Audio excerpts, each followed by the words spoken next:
Alkisah di sebuah kerajaan bernama Silampari.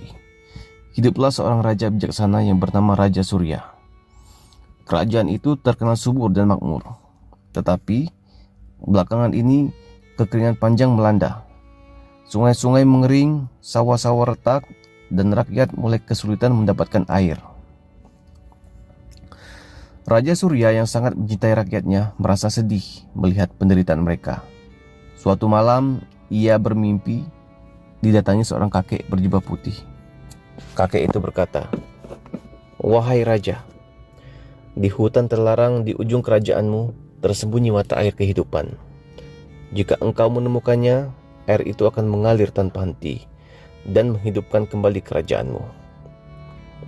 Keesokan harinya, Raja Surya mengumpulkan seluruh rakyatnya di alun-alun. Ia mengumumkan sebuah sayembara besar. Barang siapa berhasil menemukan mata air kehidupan di hutan, akan kuberi hadiah berupa emas 1 peti penuh dan 1 permintaan apapun yang akan kukabulkan. Sayembara itu menarik perhatian banyak orang. Para ksatria, petani, bahkan pedagang berlomba-lomba pergi ke hutan terlarang. Namun, hutan itu sangat lebat dan penuh bahaya. Banyak yang kembali dengan keadaan tangan kosong. Bahkan beberapa dari mereka tidak ada yang kembali sama sekali. Hingga suatu hari, seorang pemuda miskin bernama Jaka datang menghadap raja. Jaka adalah seorang anak yatim yang sehari-hari bekerja sebagai pengembala kambing. Ia berkata dengan sopan, "Baginda Raja, izinkan hamba mencoba mencari mata air itu. Hamba mungkin bukan kesatria, tapi hamba yakin bisa menemukannya." Raja Surya tersenyum melihat keberanian Jaka. "Baiklah anak muda, berangkatlah dengan hati-hati. Jika kau berhasil, ingatlah, hadiah besar sudah menantimu." Dengan bekal seadanya, Jaka memasuki hutan terlarang. Ia berjalan selama berhari-hari, melewati semak berduri, melintasi rawa-rawa, dan menghindari binatang buas. Hingga suatu malam, ia hampir menyerah.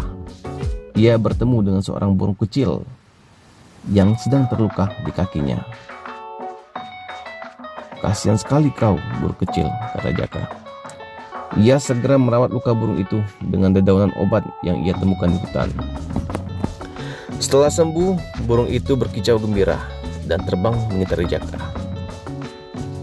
Lalu burung itu kembali terbang ke arah utara, seolah-olah ingin mengajak Jaka mengikutinya. Jaka mengikuti burung itu hingga tiba di sebuah goa tersembunyi.